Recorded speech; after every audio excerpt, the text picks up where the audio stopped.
এই বাংলাদেশের একজন বক্তা রয়েছে আবু তোহা মোহাম্মদ আদনান, নাম শুনেছেন? আবু তোহা মোহাম্মদ আদনান সালাফি আলেমদের এবং সালাফি মানহাজের উপরে থুতু নিক্ষেপ করেছেন কোন একটা কথাতে, আপনারা দেখতে পেয়েছেন? বুঝেন এই ব্যাপারগুলো? বুঝেন তো? বুঝেন কি জানি না। আবু তোহা মোহাম্মদ আদনানের দাবি হচ্ছে এই যে বাংলাদেশ থেকে চলে যেতে হবে কোথায়?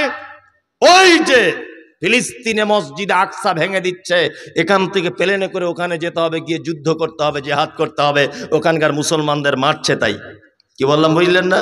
উনি বলছেন যে আহলে হাদিস আলেমরা অর্থাৎ সালাফি কোন আলেমরা তারা কেন ফিলিস্তিনের নির্যাতিত মানুষদের ব্যাপারে কিছু বলে না? তারা কেন ইসরায়েলের ইহুদিদের পক্ষে নিয়ে কথা বলছে? এই কথা বলার কারণে আবু তোহা মোহাম্মদ আদনান সালাফি মানহাজের উপরে থুতু নিক্ষেপ করেছে। এই মুমতাজুল ইসলাম তোমাকে বলছি, আসলে তুমি ব্যাপার কিছু বোঝোই না, তুমি কিচ্ছু বোঝো না। কারণ হচ্ছে এই জিহাদ যে কার নাম, জিহাদ যে কাকে বলে, তুমি একজন জেনারেল শিক্ষিত ছেলে, অবশ্যই তুমি ধর্মীয় ব্যাপারে কথা বলার তোমার রাইট আছে। তাই বলে উল্টো পাল্টা কথা বলতে আসিও না। আরে সারা পৃথিবীতে যদি ফিলিস্তিনিদের জন্য সব থেকে বেশি যদি দোয়া করে থাকে সালাফি আলেমরা করেছে, বেশি করেছে সারা পৃথিবীতে।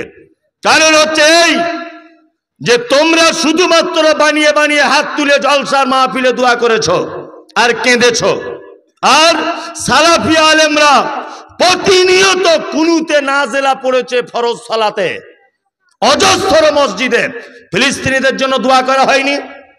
হয়েছে কি হয়নি? অনেক জায়গাতে হয়নি, হয়েছে। অনুসরণ করা, তার মতো করে জীবন যাপন করা, এর নাম হচ্ছে প্রেম। কি বললাম বুঝলেন? দেখুন, মৌখিক মুহাম্মদ সাল্লাল্লাহু আলাইহি ওয়াসাল্লামকে মেনে আর ভালোবাসা দিয়ে জান্নাত যাওয়া যাবে কে? না। কিছু মানুষ আছে না, 12 রবিউল আউয়াল এই এটা ওটার সময় বিশাল জুলুস বার করেছে আর পতাকা নিয়ে ঘুরছে, পতাকাতে লেখা আছে মুহাম্মাদুর রাসূলুল্লাহ।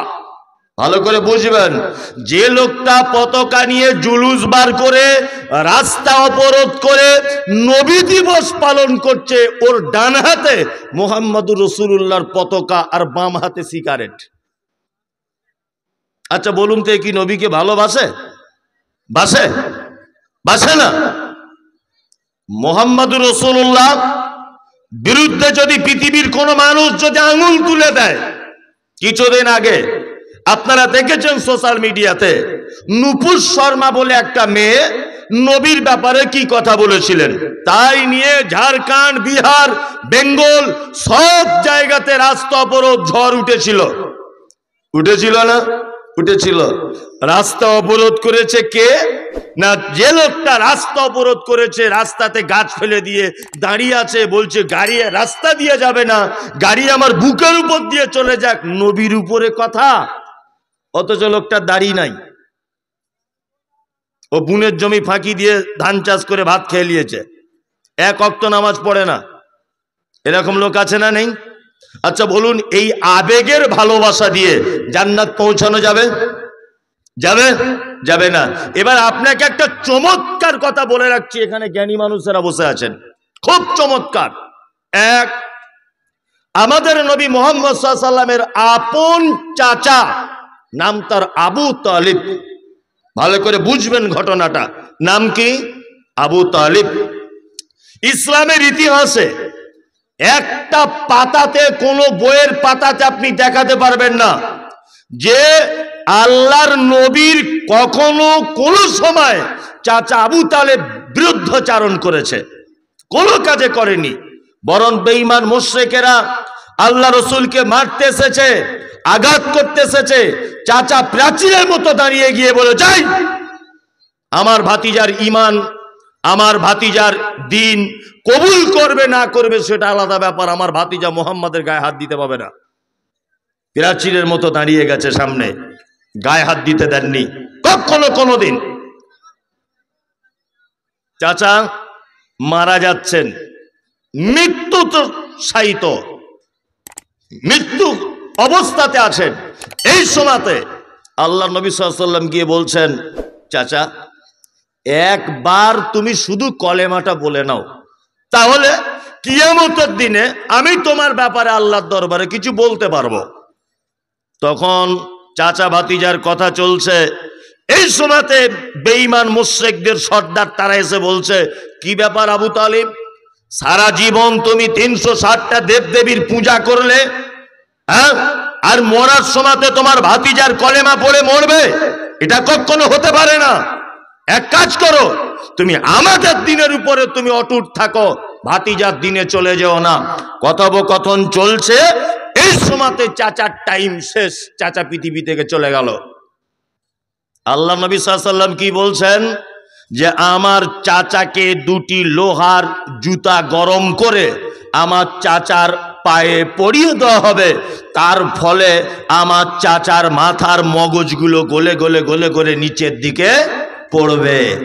তার মানে বোঝা গেল মৌখিক ভালোবেসে জান্নাত যাওয়া যাবে না। মৌখিক ভালোবেসে যদি জান্নাত যাওয়া যেত, তাহলে সারা পৃথিবীর প্রথম জান্নাতের সার্টিফিকেট পেয়ে যেত মুহাম্মদ রাসূলুল্লাহ সাল্লাল্লাহু আলাইহি ওয়াসাল্লামের চাচা আবু তালিব। কারণ একটাও বইয়ের পাতাতে আপনি দেখাতে পারবেন না যে কোনোদিন কোন সময়ে আবু তালেব তার ভাতিজার বিরুদ্ধাচরণ করেছে, করেনি। তার মানে বোঝা যায় মুহাম্মদ সাল্লাল্লাহু আলাইহি ওয়াসাল্লামের নিজেকে ভালোবেসে জান্নাত যাওয়া যাবে না। মুহাম্মদ সাল্লাল্লাহু আলাইহি ওয়াসাল্লামের আনিত দিন অর্থাৎ ইসলামটাকে ওই লোকটার মতো করে মানতে না পারলে জান্নাত যাওয়া যাবে না। কি বললাম বুঝলেন? বড় হুজুর, মেজ হুজুর, সেজ হুজুর, ন হুজুর, অমুক কেবলা, কাউকে মাধ্যমে জান্নাত পৌঁছানো যাবে না। মুহাম্মদ সাল্লাল্লাহু আলাইহি ওয়াসাল্লামকে ভালোবাসা মানে হচ্ছে এই, আল্লাহ তাআলা বলছেন, কুল ইন কুনতুম তুহিব্বুনাল্লাহ ফাত্তাবিউনি। নবী আপনি বলুন, তারা যদি আমার ভালোবাসা পেতে চায়, তারা যদি আমাকে ভালোবাসতে চায়, তাহলে ফাত্তাবিউনি, তারা যেন আপনার আনুগত্য করে যেন চলে। তার মানে বোঝা যাচ্ছে একটা মানুষ আল্লাহর ভালোবাসা যদি পেয়ে যায়, তাহলে কোথায় থাকবে সে? কোথায়? জান্নাতে থাকবে, তাই না? কেউ যদি আল্লাহর ভালোবাসা পেয়ে যায়, তার অন্য কারো ভালোবাসার প্রয়োজন আছে? আচ্ছা বলুন, নাই। তার মানে আল্লাহর ভালোবাসা পেতে গেলে কি করতে হবে? নবীজির আনুগত্য করতে হবে। নবীজি যেটা নিষেধ করেছেন তার থেকে দূরে থাকতে হবে। নবীজি যেটা করতে বলেছেন সেটা করার ব্যাপারে আমাদেরকে এগিয়ে যেতে হবে। তাহলে হচ্ছে ভালোবাসা। নামাজ নাই, রোজা নাই, হারাম খায়, দাড়ি নাই, গাঁটের নিচে কাপড়, ও নবীর নাম শুনলে এরকম করছে, ও ভাবছে মনে হয় এরকম করলেই জান্নাত চলে যাবে। তোমার পাছার চামড়া ছাড়িয়ে দিবে ফেরেশতারা। মরে দেখো একবার। হ্যাঁ, নবীর নাম শুনলে শুধু চুমু খাচ্ছে, অত যেদিকে গাঁজা টানছে, বিড়ি টানছে। এ নবীর প্রতি ভালোবাসা না নবীকে অপমান? বলুন তো, অপমান। নবীর ভালোবাসেন তখন প্রমাণ হবে নবী যেভাবে চলতে বলেছেন সেভাবে যদি আমরা চলি। একটা একটা করে হাদিস বলছি আল্লাহর নবীর, মানা যাবে? ওই কারা কারা মানবেন হাত তুলুন তো দেখি। তুলুন, ইনশাল্লাহ মানবো। মানবো ইনশাল্লাহ, ইনশাল্লাহ। চলুন দেখি আপনারা নবীকে কত ভালোবাসেন, একটু একটু করে চেক করা যাক। এক, মুহাম্মদ সাল্লাল্লাহু আলাইহি ওয়াসাল্লাম তিনি বলছেন, হাক্কুল মুসলিম আলাল মুসলিমে খামসিন রাদ্দুস সালাম। আমি ছোট্ট ছোট্ট একটা হাদিস বলছি, তারপরে কতটা ভালোবাসতে হবে নবীকে ওই কথাটা বলে বক্তব্য শেষ করে দেব। এক, মুহাম্মদ সাল্লাল্লাহু আলাইহি ওয়াসাল্লাম বলছেন, এক মুসলমান আর এক মুসলমানের উপরে 6টা জিনিসের হক রাখে। আর একটা রিওয়ায়াতে এসেছে 5টা, দুটোই সহিহ হাদিস। তা আমি 5টাটা আপনার সামনে বলছি। এক, রাসূলুল্লাহ সাল্লাল্লাহু আলাইহি ওয়াসাল্লাম বলেছেন, কোন মুসলিমের সঙ্গে দেখা হলে তুমি বলবে আসসালামু আলাইকুম। ইনশাআল্লাহ বলবো? বলবো? ফ্রিতে নাকি টাকা লাগলো? আসলে আমরা এত বোকা, আমাদের নিজের ভালোটা বুঝতে পারি না। আমার নিজের জন্য কোনটা ভালো আর নিজের জন্য কোনটা খারাপ এই জ্ঞানটা আমাদের নেই। আমাদের মেয়েরাও ভুল করে, আমাদের ছেলেরাও ভুল করে, তাই না? ইনশাল্লাহ আমরা এক অপরকে সালাম দিব, ইনশাল্লাহ সবাইকে দেবো, কিন্তু বউকে দেওয়া যাবে না। আর লজ্জার ব্যাপার, বউকে সালাম দেওয়া যায়, তাই না? তার সঙ্গে রাতের বেলা এক বালিশে শোয়া যায়, তাতে লজ্জা লাগে না? হ্যাঁ, লজ্জা লাগে? লাগে না। তার সমস্ত দেহ দেখা যায়, তাতে লজ্জা লাগে না।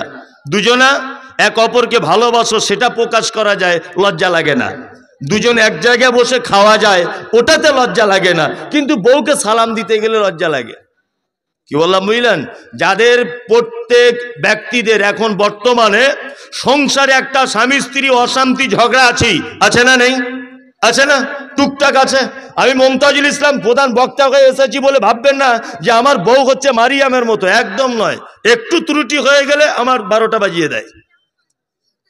সব সব স্বামী স্ত্রীতে ঝগড়া আছে না নেই? আছে। স্বামী স্ত্রী ঝগড়া যদি বন্ধ করতে চান, আজকে থেকে একটা আমল বলে দিচ্ছি, করুন, ইনশাল্লাহ দেখবেন আর অশান্তি হবে না। এক, আসসালামু আলাইকুম, বাংলা মানে কি?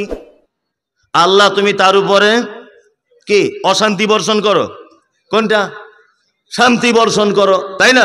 স্বামী স্ত্রী খুব ঝগড়া হচ্ছে, আপনি যদি দিনে 10 বার আপনার বউকে বলেন আসসালামু আলাইকুম, আর ও যদি আপনাকে 10 বার বলে ওয়ালাইকুম আসসালাম, 10 বারের ভিতরে একবার যদি আল্লাহর দরবারে সালাম কবুল হয়ে যায়, তাহলে দুজনের শান্তিতে থাকা যাবে কি যাবে না? এটা একটা ভালো পদ্ধতি, কি পদ্ধতি নয়? ও আমাকে বলছে তোমার উপরেও শান্তি হোক, হ্যাঁ, শান্তি বর্ষণ হোক। আমি বলছি তোমার উপরেও শান্তি বর্ষণ হোক। তাহলে আমরা দুজন যদি দুজনের জন্য দিনে 10 বার 15 বার যদি শান্তি কামনা করি, তাহলে আর অশান্তির জায়গা থাকে? বলছে মৌলী সাহেব সবাইকে বলা যায়, বউকে বলা যায় না। সব কথা বলা যায়। তোমার মায়ের বাড়ি থেকে মোটরসাইকেলটা এখনো দিচ্ছে না কেন, এই নির্লজ্জর কথাটা বলা যায়। তোমার আব্বা যদি তাড়াতাড়ি মরে যেত, দোকানের ভাগ পেয়ে যেতাম, এই অসভ্য কথাটা বলা যায়। সব কথা বলা যায়, এক বালিশে মাথা দিয়ে শোয়া যায়, সব কিছু করা যায়, কোনো লজ্জা লাগে না। আসসালামু আলাইকুম বলতে যত লজ্জা। ঠিক বলছি না ভুল বলছি? একদম। বউকে প্রথমে সালাম দিবেন, দিনে 20 বার দেন, 30 বার দেন, তাহলে অশান্তি যে সংসারে আছে সে সংসারে শান্তি নেমে আসবে কি আসবে না? আসবে। এবার